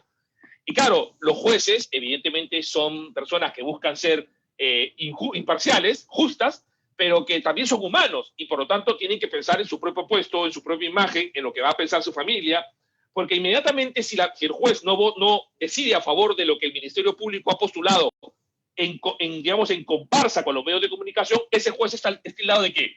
De bruto, de corrupto, de favorecedor de la corrupción, de lo que sea. Y claro, eso significa, finalmente termina impactando en la propia carrera del juez, ¿no? Porque mañana más tarde la Junta Nacional le dirá, ¡ah, usted fue el juez del cual los medios hablaban! Porque además eso es lo que hacía, por ejemplo, el CNM anterior. El CNM anterior evaluaba y juzgaba y preguntaba con base en noticias, es decir, no con base en procesos efectivos, sino en noticias, ¿no? Y eso es un absurdo. O sea, resulta que un periodista puede sacar una noticia absurda, sin fundamento y todo lo demás, y eso es utilizado para mañana más tarde enrostrarte para ver si puedes acceder a un cargo público de juez o promocionar como de juez de primera instancia a un juez superior o supremo. Entonces, claro, al final pasa eso. E incluso hemos caído ya en una lógica absurda, porque el propio Poder Judicial se ha convertido en verdugo de sus jueces, de los jueces que no responden a las exigencias mediáticas. Porque, ¿qué sucede? Cuando el juez finalmente termina decidiendo en contra, por ejemplo, de lo que dice el fiscal, y sale la noticia y todo lo demás, ¿qué hace su órgano, el órgano de investigación interna, la OCMA, el órgano de control interno? Le abre un proceso de investigación a ese juez. Y el juez tiene que perder su tiempo, perder entre comillas, en responder esa tal, en seguir adelante, en responder, en seguir, y que mañana más tarde eso se lo saquen dentro de su récord cuando quiera subir. Entonces, ¿qué es lo que dice el juez? A ver, si yo voto a favor del Ministerio Público, los medios de comunicación o van a ensalzarme, van a decir, qué buen juez, ¿no? Qué buen juez. La gente me va a aplaudir por las calles, ¿no? Porque soy un anticorrupción pleno. O en todo caso no se van a meter conmigo, ya que ya eso es mucho, ya eso es mucho. Pero si yo voto en contra de lo que me pide el fiscal, entonces el medio de comunicación va a poner tremendo juez. Va a comenzar tal, mi órgano de control interno me va a investigar, y posiblemente yo termine viendo afectada mi posición de progreso en la propia carrera judicial. Los jueces son seres humanos. Los jueces son seres humanos. ¿Y eso qué significa? Bueno, que terminan siendo condicionados por eso. Seguro que hay jueces valientes, y muchos jueces valientes. Y bienvenidos los jueces valientes. Deberían haber más de esos jueces valientes. Pero lamentablemente también son seres humanos. Y cuando los medios de comunicación, por intereses, yo sabe de qué tipo, presionan a los jueces, muchas veces coordinados con la propia fiscalía, entonces termina generándose esas situaciones que terminan produciendo esto que se llama politización de la justicia, pero que yo realmente creo que no es politización, sino mediatización de la justicia. Es decir, al final, quien administra justicia, ¿quién es? El director de un medio de comunicación, el periodista, el redactor de una noticia. Ellos son los que terminan administrando justicia en este país, porque son ellos los que presionan y coaccionan a través de la presión mediática a los magistrados para que decidan en uno o en otro sentido. Ahora, la pregunta es, ¿y el Ministerio Público está bien lo que está haciendo? A ver, si usted me pregunta, ¿utilizar los medios de comunicación? No, es una estrategia válida. Que pidan cosas que son muy fuertes. Bueno, a ver, los fiscales llegan hasta donde el juez se lo permite. Es decir, si el fiscal puede pedir prisión preventiva de 500 años, si quiere, pero un juez le va a decir, mire, señor fiscal, usted me puede pedir lo que quiera, pero yo no se lo voy a dar porque no es procedente. Quien tiene que hacer el control de juridicidad de cualquier pretensión del Ministerio Público es evidentemente el juez. Por lo tanto, tenemos que fortalecer a la figura del juez. Tenemos que darle al juez la capacidad social de decidir y entender que esa decisión responde a criterios objetivos y no ir generando con facilidad, o en todo caso con ligereza, sospechas de corrupción a aquel juez que no decide en una determinada forma según los intereses o no. Eso es algo que tenemos que comenzar a cambiar en nuestra propia cultura, porque si no, vamos a seguir siendo una republiqueta.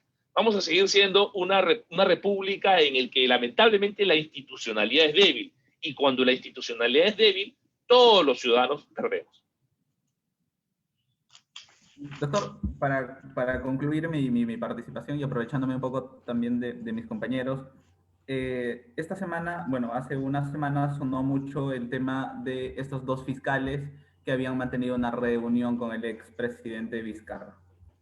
En este caso concreto, y viendo las actuaciones y un poco cogiendo sus declaraciones ahora, ¿realmente hay una independencia del Ministerio Público? Aunque bien estas dos fiscales argumentaban de que ellas tenían mucho miedo por el nombramiento del fiscal supremo Pedro Chávarri. Entonces, realmente, ¿cuál es esta situación que a veces para las personas no especializadas, no penalistas, inclusive muchos abogados, que resulta ser confuso? Hay un enfrentamiento dentro del mismo Estado y da la sensación de que hay poderes ocultos detrás de las actuaciones de los fiscales. ¿Cómo poder desenredar esto que a veces es confuso para el ciudadano medio? Claro. A ver, esa reunión es a todas luces irregular. Además, poco creíble, ¿no? O sea, poco creíble en el sentido de la espontaneidad con la que se hizo, ¿no? Porque se reúnen en la casa de una vecina a la que la vecina le dice al presidente de la República, venga usted a una reunión, y no le dice con quién, y el presidente de la República va. O sea, el presidente de la República o cualquier vecino le dice, oye, venga a hacer una reunión con unas personas que no sabe quiénes son, y que cuando las ve, se sorprende. Entonces, claro, es poco creíble, ¿no? Es decir, definitivamente el señor Vizcarra ha hecho de la mentira una moneda común en su propia vida. O sea, no sé si será delincuente, corrupto. Como jurista no puedo decirlo porque eso se tiene que determinar en un proceso, pero de que ha mentido, y ha mentido con descaro, eso creo que es una verdad incontrovertida. Entonces, claramente esa reunión es irregular, esa reunión nunca tuvo que darse pie, o sea, no solamente por las fiscales, por el propio presidente de la República. El presidente de la República no puede tener ese tipo de reuniones informales en la casa de una vecina con no sabe quiénes y al final terminan siendo unas fiscales que terminan investigando un caso, quizás el caso más importante en ese momento de corrupción, y sigue siendo lo quizás también al día de hoy. Pero la excusa que dan también las fiscales, que se están sacando los ojos entre ellas, es también absurda. Porque tú puedes decir, no es que iba a ser Chávarri y nosotros teníamos miedo por Chávarri. No. O sea, si tú tienes ese temor, bueno, vas ante un fiscal supremo que también con el que tengas confianza. Si supuestamente Zoraida Ábalos era la fiscal correcta, que no tenía nada, que iba a luchar contra Chávarri, vas y hablas con la fiscal para que ella sea quizás el punto de enlace y de conexión con otros poderes del Estado que puedan brindarte la seguridad. O incluso con el propio doctor Pablo Sánchez Velarde, ¿no? Que también ha sido un fiscal, que tiene una trayectoria reconocida y que también ha apoyado la lucha contra la corrupción. Entonces, eso de que yo me voy a buscar al presidente de la República a través de una amiga, pues, eso evidentemente no tiene ningún sentido, ¿no? Entonces, pregunta, ¿eso demuestra que en algunos casos determinados fiscales e incluso determinados jueces pueden estar seducidos por el poder político y generar vínculos políticos? Evidentemente sí. Eso es algo, vamos, que el propio Inostroza lo demostraba, ¿no? Si uno ve oye los audios del ex magistrado supremo César Inostroza, se da cuenta que él tiene una set de vinculaciones políticas, que él quiere relacionarse con el poder, con el presidente, con los congresistas, con los candidatos para presidente, porque lo que él quiere es poder. Y muchos jueces o fiscales quieren poder, quieren codearse con el poder, ¿no? Entonces, eso es normal. No quiere decir que la institución lo sea, pero sí determinados personajes que quieren aprovecharse un poco de su momento. Entonces, resulta absolutamente irrazonable que estas dos fiscales hayan tenido esa reunión de esa forma, pero además reuniéndose con una de las personas a las que mencionan en esos audios que tomaban Rosa Paca. Es decir, entonces, no tiene sentido. Es decir, si yo soy fiscal y me doy cuenta de que hay algunas conversaciones en las que incluso presente también el policía encargado de las interceptaciones, o sea, con lo cual tenían que saber que el nombre de Vizcarra estaba mencionado en las conversaciones, porque ese policía participó en las reuniones con las fiscales y con el presidente. Entonces, irte a buscar, a pedir ayuda por un supuesto fiscal que va a ser fiscal de la nación, con un presidente que está mencionado en los audios como también parte del grupo, mira, yo lo que puedo decir, no puedo quizás llegar a soluciones o afirmaciones categóricas, pero lo que puedo decir es que eso evidentemente huele muy mal. Eso me parece que ha sido algo que quizás tenga raíces mucho más profundas. Quizás no, las dos fiscales son las caras visibles de algo más grande que estaba detrás, de coordinación entre el Ministerio Público y el poder político, concretamente el presidente de la República. Lo digo como hipótesis, pero una hipótesis plausible y por lo tanto como una línea de investigación a la que tendría que llegarse en las investigaciones que se hagan al respecto por parte de las autoridades competentes. Muchas gracias, doctor. Ya no nos aprovechamos más de su tiempo. No, encantado. Para seguir tocando. Gracias. Gracias, Wilfredo. Ahora vamos a pasar, doctor, a las preguntas del Facebook, ¿correcto? La primera pregunta, realizada por el señor C.M. Pérez, menciona lo siguiente. Un mecanismo preventivo contra la corrupción en el ámbito público podría ser una retención mensual de los ingresos que los funcionarios o servidores públicos perciben de fondos públicos. Ejemplo, que de los ingresos de los funcionarios o servidores se genere una retención de un porcentaje de su sueldo. Este se liberará si hasta un plazo de 5 años no tiene proceso o investigaciones por corrupción. ¿Esto sería un mecanismo disuasivo para los funcionarios y servidores públicos?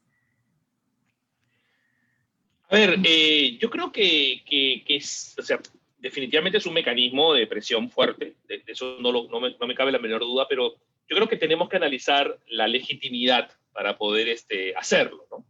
Y yo creo que, primero, me parece que al hablar de funcionarios públicos en general, estamos incluyendo a funcionarios públicos que quizás ganan 1.000 soles, 1.500 soles, 2.000 soles, que son funcionarios de baja escala, por decirlo así, a los que creo que una retención de su sueldo les impactaría sustancialmente en la propia subsistencia.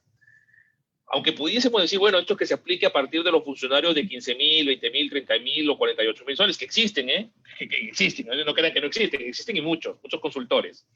Muchas consultorías son así de caras y las pagamos todos. Bueno, a ver, podemos decir que se haga una retención. Yo creo que eso no sé si pase un filtro de constitucionalidad. ¿Qué quiere que le diga? Porque me parecería que eso se podría cuestionar a nivel del TC como ley, claro está, en la medida en que se establecería una especie de presunción de culpabilidad, ¿no? Es decir, parecería que una medida de estas características partiría de la lógica de entender que los funcionarios públicos se les presume corruptos o se les presume que tarde o temprano serán corruptos. Y por tanto hay que comenzar a retenerle un sueldo que ya lo liberaremos luego de 5 años. Yo creo que, a pesar de que pueda tener algún efecto preventivo, me parece que no pasa un filtro de legitimidad y fundamentalmente de constitucionalidad de cara a su compatibilidad con el principio de presunción de inocencia. Correcto, doctor. El señor C.M. Pérez nuevamente realiza una pregunta. ¿Por qué hay mayor percepción de corrupción en provincias que en Lima? ¿Esto se puede considerar por la falta de órganos de control? Sí, yo creo que sí. Yo creo que efectivamente eso es un factor que demuestra o que en todo caso genera esa mayor percepción de corrupción en provincias, ¿no? Definitivamente mucho mayor labor de persecución o investigación existe en Lima, porque incluso las propias fiscalías importantes como las especializadas están en Lima y, bueno, si bien hay en sedes algunos fiscales, muchas veces la capacidad que tienen esos fiscales de poder desarrollar su trabajo, pues son mucho más limitadas, ¿no? Y además yo creo que funciona mucho también el tema de la corrupción en provincias, porque los propios controles internos que tienen las instituciones públicas son mucho menores en provincias, o en todo caso más relajadas. Entonces, eso hace evidentemente que en el arca abierta hasta los justos pequen, ¿no? Es decir, que cuando tienes una institución pública en el que existe un conjunto de situaciones de aprovechamiento y no hay controles estrictos o serios, que pasa mucho en instituciones de provincia, gobiernos regionales, municipalidades, definitivamente existe una mayor tentación, por decirlo así, o hay una mayor proclividad a cometer delitos de corrupción. Entonces, claro, yo creo que aquí sin duda hay que fortalecer las instituciones públicas de carácter municipal, local y regional, fortaleciendo sus órganos de control y evidentemente también fortaleciendo los propios órganos de ejecución penal en las distintas provincias, ¿no? Dotando a los fiscales de mayor infraestructura, mayor capacidad. Si uno ve, por ejemplo, los fondos que se destinan por parte de la Fiscalía a las Fiscalías de Anticorrupción en Lima y a las que destinan a las Fiscalías de Anticorrupción en provincia, se dará cuenta de la desproporción. Está claro que la tercera parte del Perú está en Lima Callao, pero eso tampoco significa que la gran cantidad de recursos para la lucha contra la corrupción se tengan que focalizar necesariamente en Lima. También tenemos que trabajar en provincias. Más aún, si es que existe determinadas circunstancias, como por ejemplo el canon o sobrecanon, que es una gran cantidad de dinero que manejan instituciones regionales beneficiadas con estos recursos que recibe la región, que no son objeto del menor control, ¿no? Que tendría que evidentemente darse dadas las grandes cantidades que se manejan, ¿no? Entonces, efectivamente, es correcto que la corrupción actúa de manera más impune en provincias.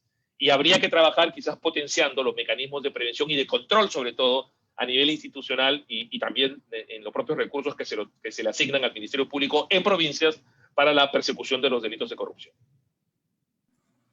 Excelente, doctor. El señor José Justiniani pregunta, en el fondo, ¿cuál es el problema de la corrupción? ¿Quizás sea la formación de la sociedad o tiene que ver el tema de salarios bajos a nivel judicial o policial? Creo que ambas cosas, es decir, yo creo que, claro, uno me podría decir, bueno, pero cuando una persona ha sido correctamente educada, tal, aunque recibe un sueldo muy bajo, su moral es tan fuerte y tan sólida que ni en esas circunstancias va a aceptar la corrupción como una forma de poder nivelar o compensar su presupuesto familiar. Es cierto, y lo demuestra tantos policías que han encontrado dinero y que lo han devuelto. Es decir, hay gente tan honesta, o sea, gente tan valiosa en todos los sectores sociales y públicos de nuestro país, pero que lamentablemente son los menos, y en todo caso son vistos como personas que no resultan, que no se pueden acoplar en un sistema corrupto, ¿no? Por esa corrupción sistémica, ¿no? Donde los que no son corruptos terminan siendo expulsados del sistema. Yo creo que sí, es cierto que la educación quizás es el factor prioritario, ¿no? Pero creo que las dos cosas, es decir, creo que tenemos que trabajar sin duda a nivel de la formación de valores, desde los ciudadanos, desde los niveles más básicos de la ciudadanía, reimpulsar la educación cívica, la educación de valores, ciertos valores comunitarios fundamentales, el aprender a vivir en sociedad, el respetar al resto, el que yo no pueda subir la música de mi casa a todo volumen, perturbando la paz del vecino, del que yo no pueda meter mi carro para llegar más rápido, poniendo en riesgo la vida de aquella persona que circula legítimamente, la de no meterme en la cola simplemente para no tener que esperar más tiempo. Son cosas que parecen irrelevantes, pero que son muy relevantes porque finalmente comienzan a estimular la lógica mental de que el aprovechamiento de la posición es lo normal y es lo que una persona tiene que hacer siempre. Eso mañana más tarde se convierte en que un funcionario público que tiene esas prácticas en su vida cotidiana termina aceptándolo también como una forma válida de vivir. Es decir, que hay que conseguir dinero y ventajas de la propia posición en la que uno se encuentra. Entonces, eso claramente hay que trabajarlo, pero también hay que trabajarlo ya en el nivel más acotado. Como lo decía yo, una escuela de funcionarios públicos. ¿Quieres ser funcionario público? ¿Tienes vocación para ser funcionario público de carrera? Muy bien, especialízate. Digamos, prepárate técnicamente, pero también éticamente. ¿Eso podrá costar dinero? Por supuesto que puede costar dinero, pero creo que más dinero gastamos en políticas esparcidas, asistemáticas, eventuales, ¿no? En las que se suelta el dinero con mucha facilidad y no invertimos en quizás un proyecto a largo plazo sin duda, pero mucho más sólido, coherente y con muchas expectativas de poder tener mayores resultados. Y los sueldos dignos es básico. O sea, hace poco escuchaba a un candidato a la presidencia decir que el Perú era un país injusto porque el 1% de la población se repartía la mayor parte del ingreso del país. Y yo creo que tendríamos que hacerlo también. Bueno, eso es cierto. O sea, creo que hay niveles de distribución injusta de la riqueza que tendríamos que ir corrigiéndolos en el ámbito privado. Pero en el ámbito público no sucede lo mismo. Es decir, no existe una planilla dorada de funcionarios públicos que reciben unos sueldos de 50.000, de 48.000 soles, ¿no? Y una base larga de funcionarios públicos que reciben apenas con un CAS, que ya va a cambiar, parece la situación en un par de años, pero con un CAS reciben 1.500, 2.000 soles y están trabajando 10, 12 horas. Yo veo a esos trabajadores CAS de la Fiscalía, del Poder Judicial, que trabajan 10 horas, 12 horas recibiendo un sueldo bastante básico, ¿no? Entonces, claro, si una persona es ética, no pasará nada, pero tampoco dejemos todo la ética, ¿eh? También comencemos a trabajar ciertas condiciones básicas para que las personas se sientan por lo menos libres de poder rechazar la corrupción como un mecanismo de conseguir dinero para la propia subsistencia. Entonces, eso también hay que trabajarlo, hay que rediseñar, ¿no? Hay un trabajo, sin duda, que está haciendo servir muy importante, pero creo que se ha perdido bastante fuerza y tendríamos que recuperarlo para ir homogenizando la carrera del funcionario público e ir eliminando estos supuestos casos de cargos de confianza, que en el fondo son favores políticos que se pagan con puestos, con posiciones, con labores de asesoramiento, que simplemente lo único que hacen es generar gasto al Estado y ningún tipo de mejora en el plano de la propia administración pública, ¿no? Correcto, doctor. Gracias. La siguiente pregunta del señor John Rojas Tobar. Las propuestas ahora son con más intensidad de candidatos presidenciales, de incrementar la pena e inclusive de establecer penas de cadena perpetua. ¿Considera que es viable esa propuesta legislativa en el Perú? Y que por otro lado, si esta resultaría un medio, imponer cadena perpetua a los corruptos, viable para prevenir y derrotar la corrupción en el Perú? Esa propuesta la hizo Rafael López Aliaga y yo públicamente, con mucho digamos, de respeto, disentí de esa propuesta. Es decir, y que ahora el Congreso la está llevando a ejecutar, porque está ya discutiéndose un proyecto para establecer cadena perpetua para la corrupción. ¿Por qué? Bueno, porque, a ver, pasa que esto es un poco técnico, los que han analizado el derecho penal, específicamente bajo la lógica del análisis económico del derecho, se llega a determinar que los variables para poder generar mayor intimidación y por lo tanto mayor prevención son factores, por un lado, la severidad de la pena y por otro lado, la certeza del castigo. Que son dos variables que tienen que ir incrementándose para que con ello se consiga a través de su combinación mayores niveles de prevención. Si yo lo que hago es aumentar severidad, pero la certeza sigue siendo del castigo, es decir, la efectiva persecución, proceso y condena sigue siendo bajo, entonces yo lo único que estoy haciendo es incrementando la severidad sin con ello generar mayor intimidación. Es decir, por ponerles un ejemplo, un ejemplo muy básico, si la severidad es 10 y la certeza del castigo es 0, 10 por 0, 0. Si yo aumento de 10 a 20, pero la certeza sigue siendo 0, 20 por 0 sigue siendo 0. Es decir, lo que quiero decir es que no necesariamente un incremento de severidad de la pena trae como consecuencia dentro de la combinación de factores una mayor intimidación. Lo que tenemos que comenzar a trabajar no es tanto la severidad del castigo, porque ya las penas son muy severas. Además, a los funcionarios públicos se les pone pena efectiva. Es decir, todos los ciudadanos de este país, si son condenados hasta 4 años, esa pena se puede suspender, por lo cual uno no va preso. Pero un funcionario público, si le ponen un día de pena privativa de libertad, va preso, porque la pena es efectiva para el funcionario público. Pero además de eso, se les deniega beneficios penitenciarios, con lo cual tienen que cumplir el íntegro de la pena, o en todo caso se les restringe fundamental, digamos, de manera muy, muy importante la posibilidad de acceder a beneficios penitenciarios. Se les ha negado las conversiones de pena. Es decir, con todo el tema de la pandemia, se dieron decretos legislativos para poder permitir la conversión de las penas a las distintas personas que estaban condenadas, presas en los penales, para tratar de descongestionar los penales y evitar que por el contagio del COVID muchas personas mueran. Bueno, pues se excluyen expresamente de esas conversiones a los funcionarios públicos. Es decir, los funcionarios públicos sí tienen que morir en prisión, aunque tengan enfermedades, aunque tengan comorbilidades, se tienen que morir en prisión. Entonces, claro, la pregunta es, está claro, o sea, la corrupción es muy mala y hay que luchar contra ella. Pero la pregunta es, ¿estamos luchando correctamente para erradicar la corrupción o simplemente para satisfacer nuestra sed de venganza? ¿No? Porque eso es lo más incivilizado que hay. Es decir, castigar para sentirnos contentos con nosotros mismos es lo más incivilizado que hay. Lo más ilustrado es tratar de utilizar el derecho penal para conseguir efectiva reducción de la criminalidad. Entonces, lo que tenemos que hacer es desarrollar, además de lo preventivo, que creo que es el trabajo que no se ha hecho en este país, además de lo preventivo, que es lo que teníamos que movernos, trabajar el tema de la certeza del castigo. Es decir, que el funcionario corrupto sepa que no solamente va a ir 10, 15 o 20 años a prisión, sino que de cometer corrupción, las probabilidades de ser detectado, procesado y condenado son altas. Es decir, que de 10 funcionarios corruptos, el Estado descubre a 8 y mete preso a 7.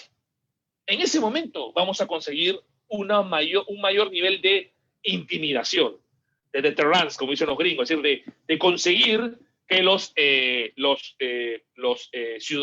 potenciales corruptos se intimiden y no utilicen la corrupción como una forma de vida. Gracias, doctor. El señor Johnny Sarabia pregunta lo siguiente. ¿Usted cree necesario que se dé una reforma judicial?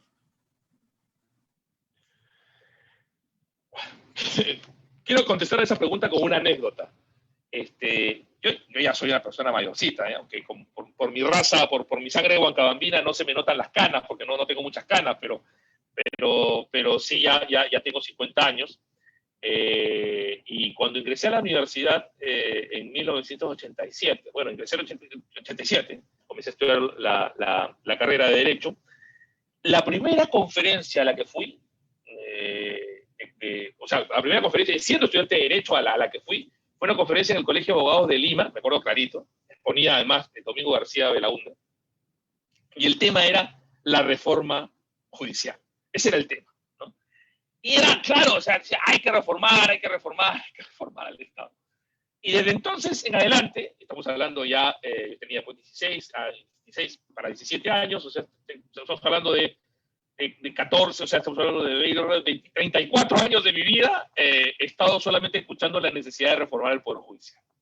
Se han hecho todas las fórmulas, ¿eh? Se han hecho todas las fórmulas de cambiar la forma de nombramiento, que no sea política, que sea por un órgano descentralizado. Vino el CNM, la peor cosa que se hizo. Ahora viene la Junta Nacional, que está haciendo un poco también lo suyo. Entonces, claro, al final la pregunta es, ¿necesitamos reformar la justicia, el Poder Judicial? Yo creo que sí, pero la reforma no tiene que ser una reforma de estructuras, porque ya hemos hecho todas las reformas estructurales, hemos hecho todas las posibles combinaciones, y los resultados quizás no son los más promisorios, los más deseados. Entonces, ¿cuál es el problema?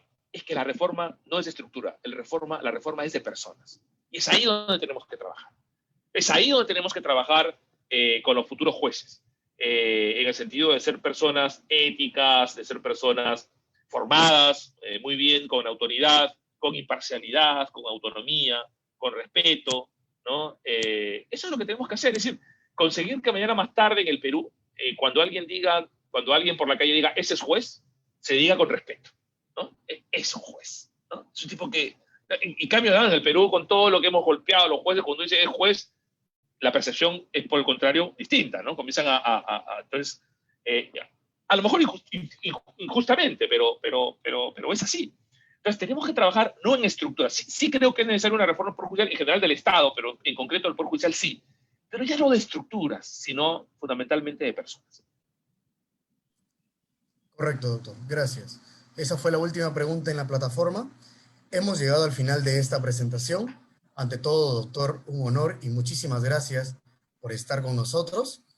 Agradecimiento también al doctor Howard Varas, al doctor Wilfredo Concha, al doctor José Justiniani, al ingeniero Irving Sayo y a Alejandro Montenegro. Soy Miyagi Shimabukuro, ha sido un gusto estar con ustedes y nos vemos en la próxima ponencia. Buenas noches.